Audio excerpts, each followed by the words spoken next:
Han Do-yoon had learned to keep his eyes on the floor. It was the first rule every human learned when they came to work in the Imperial Palace. Do not look up. Do not speak unless spoken to. Do not exist more than you need to. He pushed his cleaning cart down the empty corridor of the eastern wing, the wheels squeaking softly against the polished silver floor.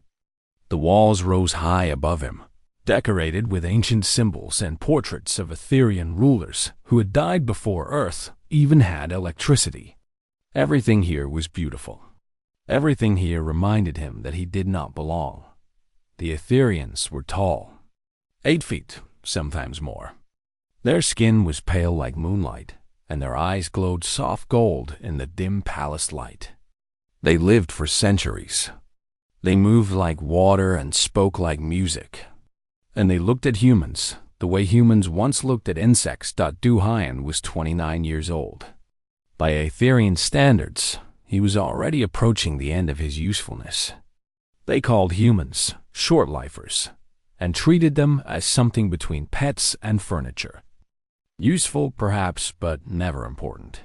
He stopped at a window and looked out at the city below. The Lara Prime spread across the horizon like a dream made real. Towers of crystal and light reached toward the sky. Ships moved silently between them like silver fish in a great ocean. It was beautiful. It was not his home. 15 years ago, Earth had died. Not all at once, but slowly, like a sick animal taking its last breaths. The wars, the pollution, the final collapse. When the Etherean ships arrived, humanity had a choice: stay and die, or leave and survive. They chose survival. But survival came with a price. Humans were given sanctuary in the Etherean Empire. In exchange, they worked. They served. They kept their heads down and their mouths shut. It was not slavery, the Aetherians insisted. It was gratitude. Do-hyun squeezed the handle of his cart and continued walking. He had been a soldier once. A sergeant in the Earth Marine Corps, back when that still meant something. He had fought in the Human-Krull War, watched his squad die on the frozen moons of Europa, held his best friend as the light left his eyes. Now he cleaned floors for creatures who would not remember his name. The other human servants told him he was lucky. Palace work was safe. The food was good. The hours were long but not brutal. Many humans worked in the mines or the factories, places where life was short and death was common. At least here, Do-hyun could die of old age. But Do-hyun did not feel lucky. He felt like a ghost, haunting halls where no one could see him. He finished cleaning the corridor and moved to the next section. This part of the palace was rarely used. Storage rooms, old archives, forgotten passages. The perfect place to hide a human servant whom nobody wanted to see. As he turned a corner, he heard footsteps. Light, quick, uncertain. Not the measured steps of a guard or the flowing glide of a noble. Someone was lost. He looked up before he could stop himself. A young Etherean woman stood at the end of the hall, looking around with wide eyes. She was smaller than most Aetherians, perhaps only 7 feet tall. Her hair was dark like midnight, and her eyes glowed a softer gold than usual. She wore a simple white dress, but something about the way she carried herself spoke of importance. Do-hyun recognized her immediately. Princess Hana, the youngest child of Queen Sora. He had seen her image on the palace screens, always smiling, always surrounded by guards and servants. But now she was alone, and she was clearly lost. He should look away. He should pretend he did not see her. That was the rule. That was survival. But she looked scared. Not the kind of scared that comes from danger, but the kind that comes from being somewhere you should not be and not knowing how to get back. The main corridor is that way, Do-hyun said, pointing to his left. His voice was calm, quiet, steady. Follow it until you reach the statue of the third emperor. Turn right. You will find the central hall. The princess stared at him. For a long moment, neither of them moved. You did not bow, she said finally. You did not ask me to, Do-hyun replied. He expected anger. He expected her to call for guards, to have him punished for speaking to her, for looking at her, for existing in her presence. But instead, she did something he did not expect. She laughed. It was a small sound, surprised and genuine. Her eyes crinkled at the corners, and for just a moment, she did not look like a princess at all. She looked like a young woman who had heard something funny. What is your name? She asked. Do-hyun. Han Do-hyun. Thank you, Do-hyun. She smiled at him, a real smile, not the practiced expression she wore in public broadcasts. I will remember you. Then she turned and walked in the direction he had pointed, her footsteps fading into the distance. Do-hyun stood still for a long moment. His heart was beating faster than it should. He had just spoken to a princess. He had just failed to bow to a member of the royal family. Any of those things could cost him his position. Maybe more, but she had laughed. She had thanked him. She had said she would remember him. He shook his head and returned to his work. It meant nothing. She would forget him by tomorrow. He was nobody. Just another short-lifer pushing a cart through empty halls. The days passed. Do-hyun continued his routine. Clean, eat, sleep, repeat. He shared a small room with 3 other human servants. They talked about home sometimes, about Earth, about families left behind or lost forever. Do-hyun never talked. He listened, but he kept his own memories locked away where they could not hurt him. His only friend was Bora. She was a sergeant too, back in the day, though they had never served together. Now she worked in the outer guard, checking papers and watching doors that nobody ever used. She was tough, practical, and angry in a way that burned cold instead of hot. You talk to the princess, she said one night, her voice flat. Word travels fast. Word travels everywhere. You are lucky you are not dead. Do-hyun said nothing. There was nothing to say. Be careful, Bora continued. The tall ones do not like it when we stand out. Keep your head down. Keep breathing. That is all that matters. He nodded. She was right. Survival was all that mattered. But that night, Do-hyun could not sleep. He lay in his small bed, staring at the ceiling, thinking about the princess and her unexpected laugh. Thinking about the way she had looked at him. Not through him, and thinking about the hooded figure he had seen earlier that week, slipping through a door that should not exist, moving toward the royal wing with steps that did not belong. He had reported it to his supervisor. The report had disappeared. Nobody cared what a human saw. Nobody cared what a human thought, but Do-hyun cared. His instincts were screaming. Something was wrong in this palace. Something dark was growing in the shadows. He closed his eyes and forced himself to breathe slowly. It was not his problem. It was not his place. He was nobody. But sleep did not come easy that night. And when it finally did, he dreamed of blood on silver floors. 3 weeks had passed since Do-hyun met the princess. He had not seen her again. He had not expected to. Their worlds were different, separated by walls of tradition and centuries of assumed superiority. She lived in light. He lived in shadow. That was the natural order of things. But he had not forgotten her. And he had not forgotten the hooded figure. The palace was changing. Do-hyun felt it in the air, in the way the guards walked faster and talked less, in the tension that hung over every corridor like a storm waiting to break. Something was coming. Something big. The Feast of Silver Moons. It was the most sacred celebration in the Etherian calendar.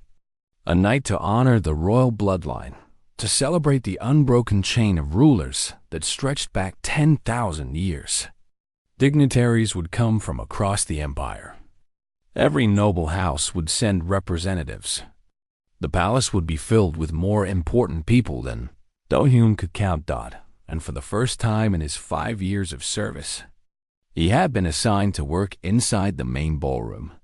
"This is a mistake," Dora said when she heard. "They do not put humans near the royals. Something is wrong." "They are short on staff," Do-Hyun replied. "Too many guests. They need every hand they can get. Still, be careful. One wrong look, one wrong word, and you are gone." Do-Hyun nodded. He understood the risk, but he also understood opportunity. If something was happening in this palace, tonight was when it would happen. Tonight, when security was stretched thin and 1,000 unfamiliar faces filled the halls, the evening came quickly. Do-Hyun put on the formal servant uniform, a simple gray suit that marked him as invisible. He joined the other servers in the preparation area, listening to instructions he already knew. Do not speak unless spoken to. Do not make eye contact. Move quickly, quietly, and stay out of the way. The grand ballroom was magnificent. Crystal chandeliers hung from ceilings so high they disappeared into shadow. The walls were covered in silver and gold, reflecting light until the whole room seemed to glow. Musicians played soft, flowing music that made Do-Hyun think of rivers and Windot and the Etherians. So many of them. Tall, beautiful, dressed in clothes that cost more than Do-Hyun would earn in a lifetime. They moved through the room like dancers, their voices rising and falling in patterns he could not follow. They did not see him. They never did. Then the trumpet sounded, and everyone stopped. The royal family entered. Queen Sora came first. She was taller than anyone else in the room, her presence so powerful that Do-Hyun felt his chest tighten just looking at her. She wore a crown of pure light, and her eyes were cold, ancient, and filled with power. She did not walk. She flowed, like a river made of ice and starlight. Behind her came Crown Prince Minho. He was handsome in the way that all Etherians were handsome, but his expression was hard, arrogant. He looked at the crowd the way a hawk looks at Maestad, and then came Princess Hana. She wore a dress of pale blue, and her dark hair was decorated with tiny crystals that caught the light. She smiled at the crowd, but Do-Hyun could see that the smile did not reach her eyes. She was nervous, uncomfortable, playing a role she had not chosen. Their eyes met for just a moment.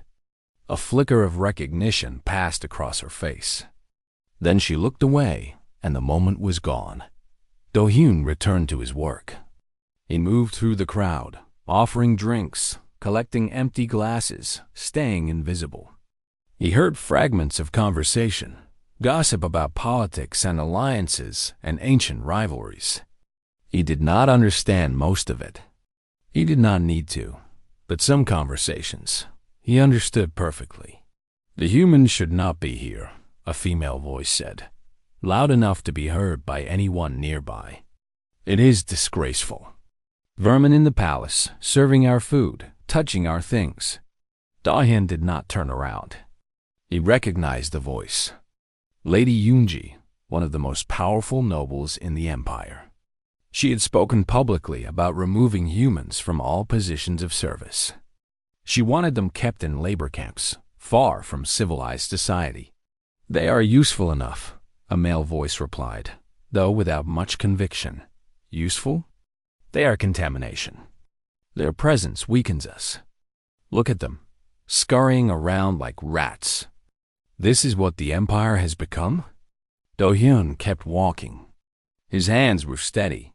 His face was blank. He had heard worse. Much worse. Words could not hurt him anymore. But beside him, Bora was also serving. He saw her grip tighten on her tray, saw the anger burning behind her eyes. "Do not react," he whispered as he passed her. "That is what they want." She said nothing, but her jaw tightened. She understood. They both did. The feast continued. Do-Hyun made his rounds, watching, listening, surviving. The night grew late. The guests grew drunk. The music grew louder, and then Do-Hyun saw something that made his blood run cold. servant he did not recognize slipped through a side door, moving with purpose that did not match his uniform. His movements were too precise, too controlled.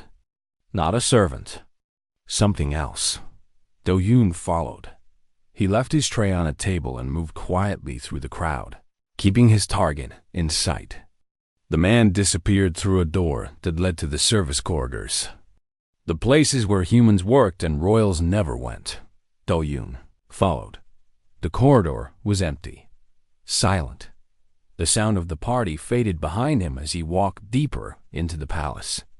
He passed storage rooms and cleaning stations, moving on instinct, following a trail that only his training could see dawn. He found the maintenance shaft behind a false panel in the wall. Fresh scratches marked the edges. Someone had opened it recently. Many times. Do-yoon's heart was pounding now.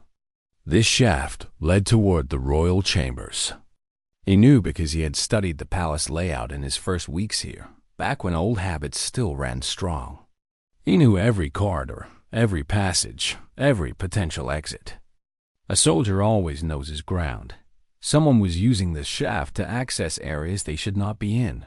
He needed to report this. But to whom? His last report had vanished. Nobody listened to humans. Captain Junho, the head of the inner palace guard. He was different from the others. Harder, colder, but fair. Do-hyun had seen him treat human servants with the same sharp efficiency he treated everyone else. Not kindness, exactly, but not cruelty either. Respect for function, if nothing else. Do-hyun found the captain in the Eastern Security Station, reviewing reports on a glowing screen. What do you want? Junho asked without looking up. I found something, Do-hyun said. A maintenance shaft behind panel 17 in the service corridor. It leads toward the royal chambers. Someone has been using it recently. Now Junho looked up. His golden eyes were sharp, suspicious. How do you know this? I saw a man enter the service corridors. He was not a servant. His movements were wrong. I followed him and found the shaft. You followed him. A human. Following strangers through the palace on the night of the feast. Yes. Junho stared at him for a long moment. Do-hyun held his gaze. He would not look away. Not now. I will investigate, the captain said finally. But if you are wasting my time, human, there will be consequences. Now go back to your duties. Do-hyun bowed slightly and left. He did not go back to the party. He stood in the shadows of an empty corridor, thinking. The captain would investigate. The captain would find nothing. The shaft would be clean, the evidence hidden, the danger buried until it was too late. Nobody would listen to a human. The music from the ballroom drifted through the halls, beautiful and cold. The feast would continue for hours yet. The royals would laugh and dance and celebrate their eternal bloodline. And somewhere in the darkness, serpents waited. Do-hyun closed his eyes and breathed slowly. He was nobody. He had no power, no voice, no standing. If something happened, he could not stop it, but he could watch. He could wait. And when the moment came, he could act, because that is what soldiers do. Even soldiers that the universe has forgotten. The night was young, and the shadows were growing longer. The lights went out. For 3 heartbeats, the grand ballroom was silent. 1,000 guests stood frozen in darkness, their conversations dying mid-sentence. Then the screaming began. Do-hyun was moving before his mind caught up with his body. He had been standing near the eastern exit, watching the crowd when the power failed. Now he was running toward the sound of violence, pushing past confused nobles and terrified servants. The emergency lights flickered on, casting everything in red. In that bloody glow, Do-hyun saw them, 6 figures in black, moving through the crowd like death itself. They carried curved blades that hummed with energy, and their faces were hidden behind featureless masks. They killed without hesitation, cutting down guards and guests alike. Bodies fell to the floor, silver blood spreading across the polished stone. Ethereum blood was silver. Do-hyun had always thought it was beautiful. Now it looked like liquid fear. He saw Captain Junho fighting near the main stage, his blade flashing as he tried to reach the queen. Two assassins pressed him hard, forcing him back step by step. Crown Prince Minho stood frozen behind his mother, his face white with terror, but Princess Hana was not with them. Do-hyun spun around, searching the chaos. There, near the Crystal Terrace, separated from her family by the surge of panicking guests, two assassins had cut her off, driving her toward a corner with no exit. Nobody was coming to help her. The guards were overwhelmed. Her family could not see her. She was alone. Do-hyun ran. He had no weapon. He had no armor. He was smaller, weaker, and slower than anything in this room. He was human, but he was also a Marine. And Marines do not leave people behind. He reached the terrace just as the first assassin raised his blade. The princess was pressed against the wall, her golden eyes wide with fear. She did not scream. She did not beg. She simply stared at death and waited for it to come. Do-hyun hit the assassin from behind, slamming into him with all his weight. The Arthurian stumbled, surprised by the impact. Humans were supposed to be weak. Humans were supposed to run away. This human was different. Do-hyun grabbed the assassin's arm and twisted hard. Years of combat training took over, muscle memory guiding his movements. He felt the joint pop, heard the Etherean cry out in pain. The blade fell from nerveless fingers. Do-hyun caught it. The second assassin turned, realizing something was wrong. Do-hyun did not give him time to think. He closed the distance in 3 steps and drove the blade into the assassin's chest. Silver. Blood sprayed across his face. The first assassin was recovering now, his broken arm hanging useless but his rage burning bright. He pulled a smaller blade from his belt and lunged at Do-hyun with murder in his eyes. They fought. Do-hyun was outmatched. He knew it from the first exchange. The Arthurian was faster, stronger, trained in ways that human bodies could not match. The blade cut across Do-hyun's chest, opening a line of fire that made him gasp. Another cut on his shoulder, another on his leg, but Do-hyun did not stop. He blocked when he could. He dodged when he could. And when he could do neither, he simply took the pain and kept fighting. Blood ran down his body, red blood, human blood, staining the silver floor with color that did not belong. The assassin hesitated, just for a moment. He had never seen anything like this. Humans were supposed to break. Humans were supposed to fall. Do-hyun drove his blade into the assassin's throat. Silence. Then the body fell. Do-hyun stood over the corpse, breathing hard, bleeding harder. His vision was starting to blur. He had lost too much blood. He had taken too much damage. His human body was failing him, but the princess was still behind him. And the fight was not over. A third assassin appeared, stepping through the emergency exit with quiet confidence. He looked at his dead companions, then at the wounded human, then at the princess cowering behind him. "Fascinating," the assassin said. His voice was calm, almost curious. "A short lifer with teeth. I did not think your kind had any fight left in you." Do-hyun said nothing. He raised his blade. "Step aside," the assassin continued. "You have done well, for a human, but you are dying. I can see it in your eyes. Let me finish my work, and I will grant you a quick end. That is more than most of your kind receive." "No." The word came out steady, stronger than Do-hyun felt. "No? You want her." Do-hyun planted his feet, ignoring the fire in his wounds. "You go through me." The assassin laughed. It was a cold sound, empty of joy. "Very well. If you wish to die slowly, I will oblige." They clashed. This assassin was better than the others. His movements were precise, economical, deadly. Do-yun could barely keep up. The blade cut him again and again, each wound stealing more of his strength. He was drowning in pain, sinking into darkness. But he did not fall. Every time the assassin expected him to collapse, Do-yun found something more. Some reserve of will that went beyond muscle and bone. He was not fighting with his body anymore. He was fighting with his soul. Behind him, Princess Hana watched in horror. She had seen battles in stories, in history lessons, in carefully sanitized broadcasts. She had never seen anything like this. This small, broken human, bleeding rivers of red, refusing to fall. Refusing to let death take him. Refusing to let death take her. The assassin's confidence was cracking. He had landed a dozen killing blows. Any Aetherian would be dead by now. But this human kept standing. This human kept fighting. It was impossible. It was terrifying.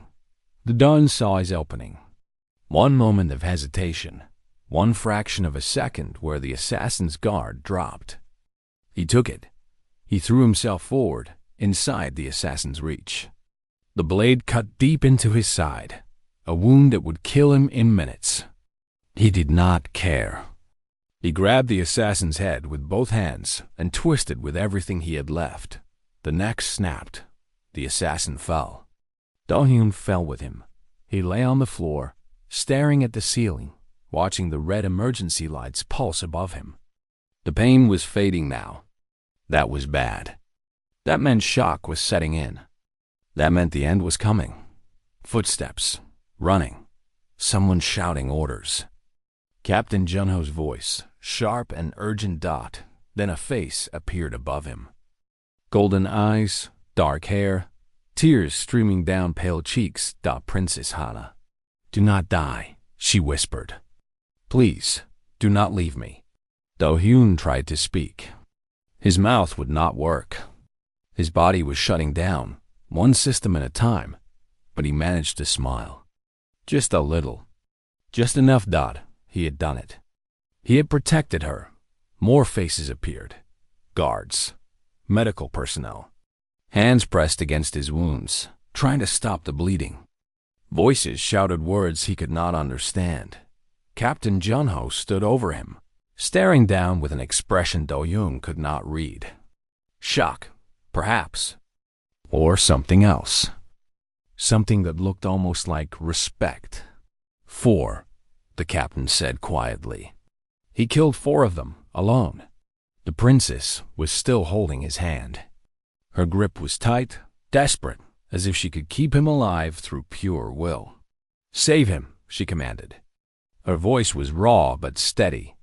I do not care what it takes. Save him. Do-hyun's vision was fading. The world was becoming gray, distant, cold. He could feel himself slipping away, falling into darkness. But somewhere far above, he heard Hana's voice. Stay with me. Please, stay with me. He held on to that voice. He wrapped himself around it like a drowning man clinging to wreckage.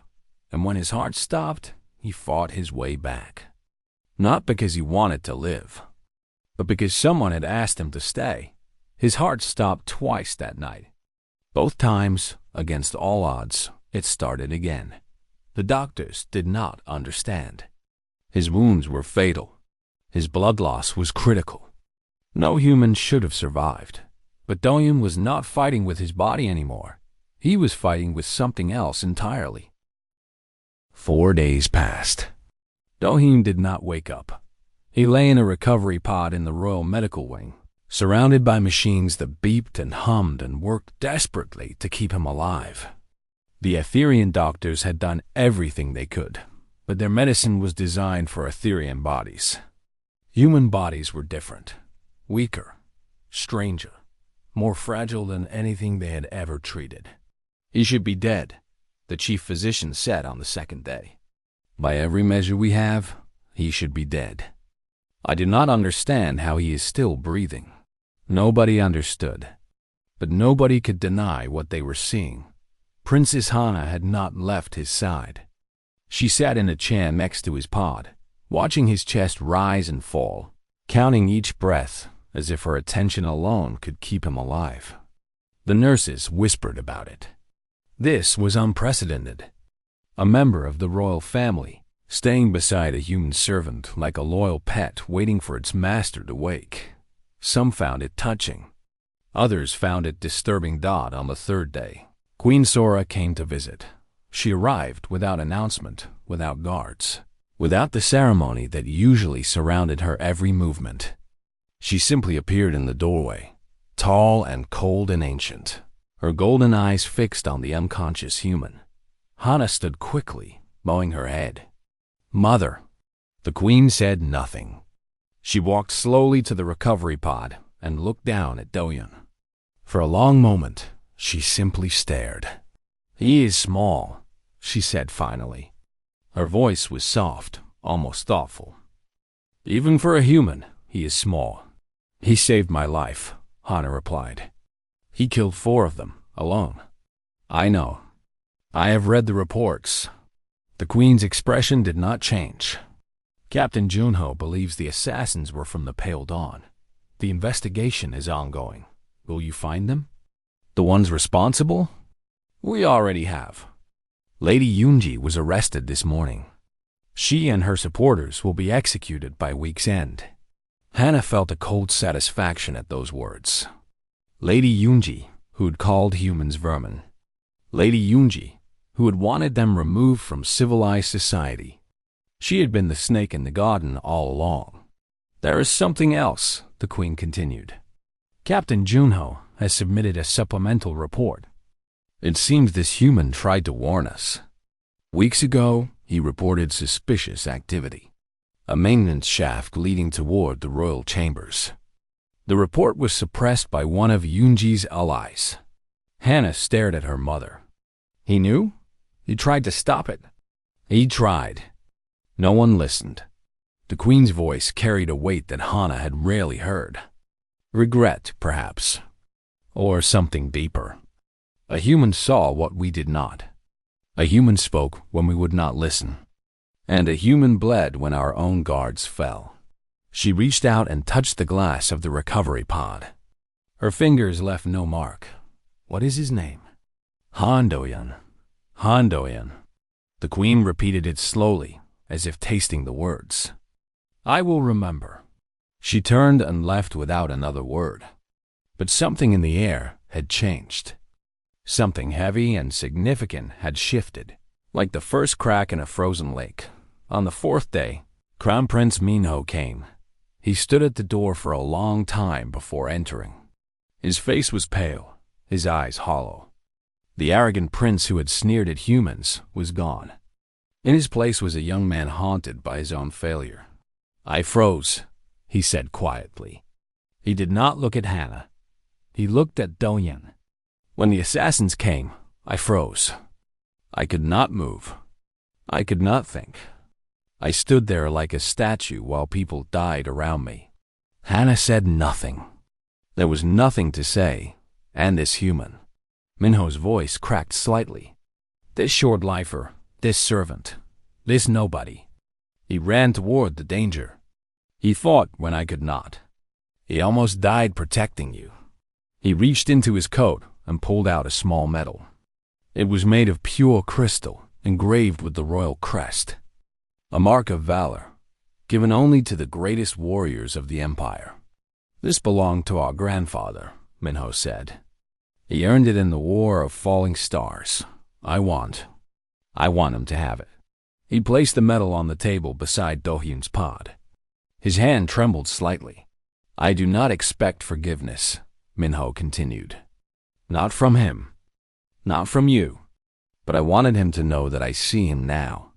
I see what he is." Then he turned and left. On the 5th day, Bora was finally allowed to visit. She had been trying since the first night, but the medical wing had strict rules about visitors. Only family was permitted. Only royalty had access. But somehow, Princess Hana had made an exception. "He looks terrible," Bora said, her voice rough with barely controlled emotion. "He is alive," Hana replied. That is what matters. Bora sat down heavily in a chair. She stared at Do-hyun through the glass, her jaw tight, her eyes burning. I heard what he did. Everyone has. The servants are talking. The guards are talking. Even the nobles are talking. She laughed bitterly. A human killing 4 Pale Dawn assassins. Some of them do not believe it. They think the reports are exaggerated. They are not exaggerated. I was there. I saw everything. I saw. Bora looked at the princes with an expression Hana could not quite read. He would have died for you. He almost did. He nearly threw away his life for someone who would not have remembered his name a month ago. The words stung, but Hana could not deny them. You are right. I would not have remembered him, but I will remember him now. For the rest of my life, I will remember. Why? Bora asked. Why do you care? We are nothing to you. Just short-lifers. Just vermin, according to your nobles. Hana was quiet for a long moment. Then she stood and walked to the window, looking out at the city below. When I was lost in the palace, weeks ago, he helped me. He did not bow. He did not grovel. He looked at me like I was just a person, not a symbol. That was the first time anyone had looked at me that way since my father died. She turned back to Bora. He gave me something I did not know I needed. And now he has given me my life. I do not know how to repay that debt, but I will spend the rest of my years trying. On the 6th day, Do-hyun woke up. It happened slowly. First his fingers moved. Then his eyes fluttered. Then, finally, he opened them and looked at the ceiling above him. For a long moment, he simply breathed. In and out, confirming that he was still alive. Then he turned his head and saw Princess Hana sitting beside him, tears streaming down her face. The princess, he whispered.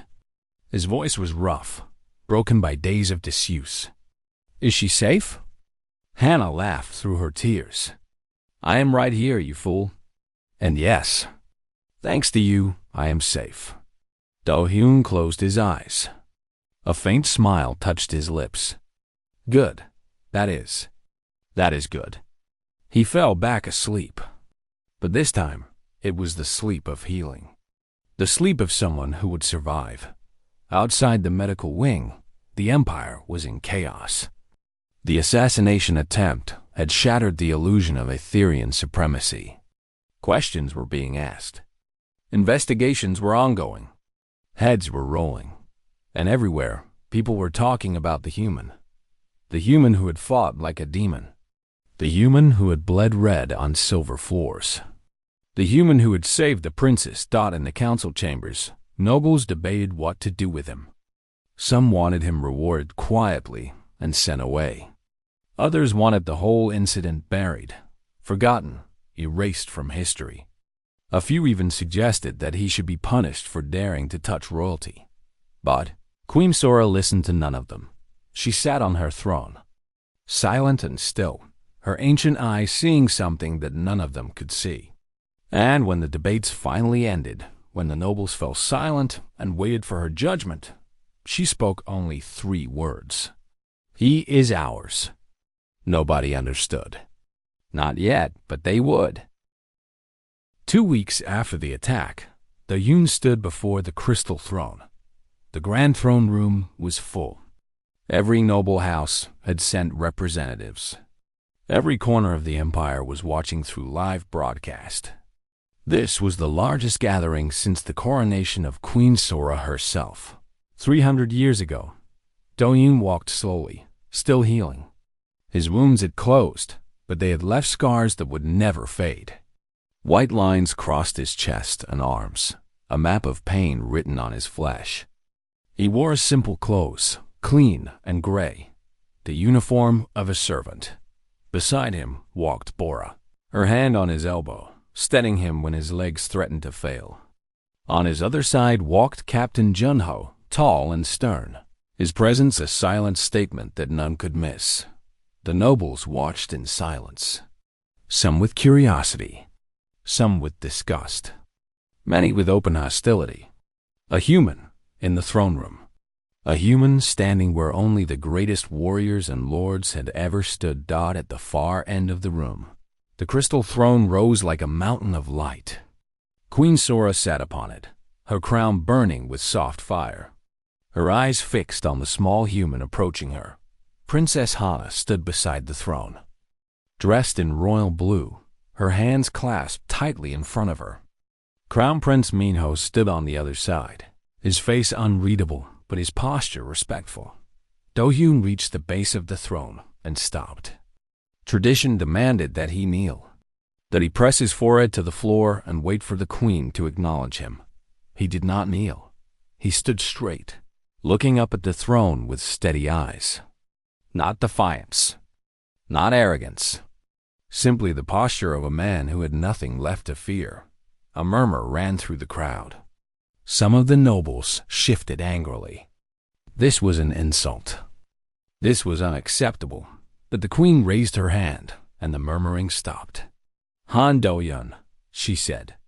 Her voice filled the chamber, amplified by ancient technology, until it seemed to come from everywhere at once. You stand before the throne of the Aetherian Empire. Do you know why you are here? No, Your Majesty, Do-hyun replied. His voice was quiet, but in the silence of the chamber, every word was clear. Then I will tell you. The queen rose from her throne. A gasp rippled through the crowd. No Aetherian monarch had descended from the crystal throne in over 2,000 years. She walked down the steps, her robes trailing behind her like rivers of silver. She stopped in front of Do-hyun, so close that he could see his own reflection in her golden eyes. 15 years ago, she began, speaking not to him but to the assembly. We granted humans sanctuary. We called them primitive, fragile, short-lived. We gave them our scraps and expected gratitude. We looked at them and saw lesser beings, creatures to be tolerated but never respected.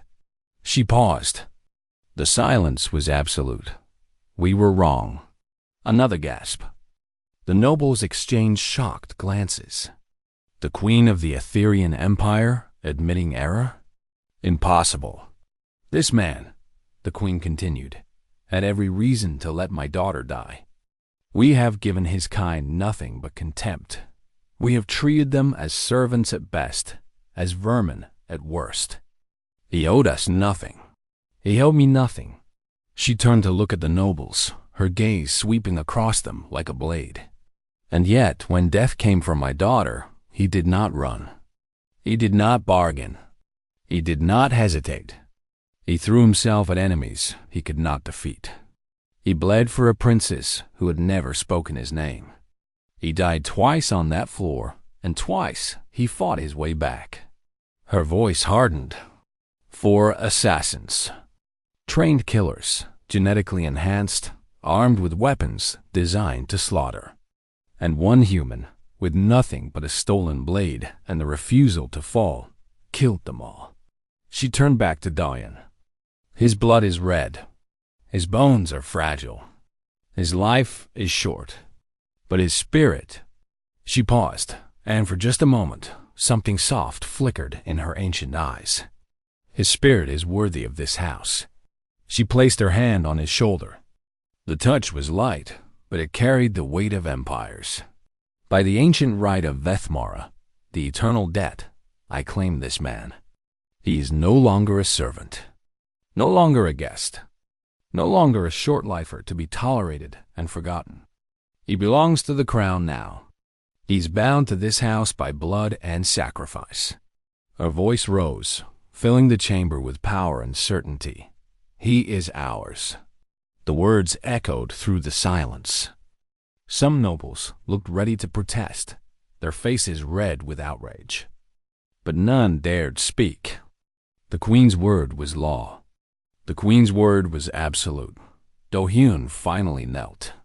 Not because he was commanded to, but because he chose to.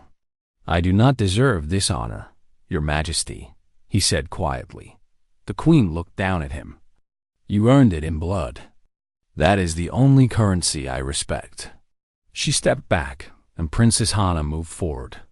In her hands, she carried a blade. Not the crude weapon Dohin had used that night, but an Etherian honor sword, made of crystal and light, engraved with the royal crest. A weapon never before given to anyone outside the Etherian species. This is yours now, Hana said. Her voice trembled slightly, but her hands were steady. A symbol of what you have done. A promise of what you will become. Dohin took the blade. It was lighter than he expected. It felt right in his hands, behind him. Captain Jungho bowed. The gesture was formal, precise, and utterly shocking. A captain of the Imperial Guard, bowing to a human servant. I doubted you, Jungho said. I dismissed you. That was my failure. It will not happen again. Crown Prince Minho stepped forward next. His bow was stiffer, less natural, but no less sincere. You showed me what courage looks like, Minho said. I will not forget. One by one, others came forward. Guards who had fought beside the bodies Dohin had created. Servants who had watched him rise from nothing. Even a few nobles, brave enough to acknowledge the truth. The broadcast ended. Across the Empire, millions had watched. Aetherians and humans alike, staring at their screens in shock and wonder. On Earth's refugee stations, children asked their parents who that man was. Why the tall ones were bowing to him. What he had done to deserve such honor. And their parents, for the first time in 15 years, had no words of warning or caution. They simply smiled. Later, when the throne room had emptied and the nobles had scattered to whisper their outrage in private, Dohin stood on a balcony overlooking the city. The sun was setting, painting the crystal towers in shades of gold and red. Bora found him there. How do you feel? She asked. Strange, he admitted. Like I'm dreaming. Like I will wake up and find myself back in the Eastern Wing, pushing a cleaning cart. You are not dreaming. This is real. All of it. She stood beside him, looking out at the city. You changed things today, she said quietly. Not just for you. For all of us. Every human in this empire will look at you and see something they thought was impossible. I did not do it for that. I know. That is why it matters. They stood in silence for a long moment. The city lights were coming on now, one by one, like stars being born. What happens now? Bora asked. Doyun looked at the palace behind him, at the towers of crystal and light, at the home he had never expected to find. Now, he said quietly, I have something to protect. Far away, in the throne room, Queen Sora sat alone on her crystal throne. She thought about the human who had bled red on her silver floors. She thought about the courage that lived in fragile bodies. She thought about all the things she had believed, all the certainties she had held for 300 years. She had been wrong, and for the first time in centuries. The queen of the Etherian Empire was not afraid to admit it. The stars turned overhead. The empire continued its endless dance. And somewhere in the palace, a human stood at a window, watching the night. He had been nothing. A ghost, a shadow, a remnant of a dying world. Now he was claimed. Now he was theirs. And the universe would never look at humanity the same way again.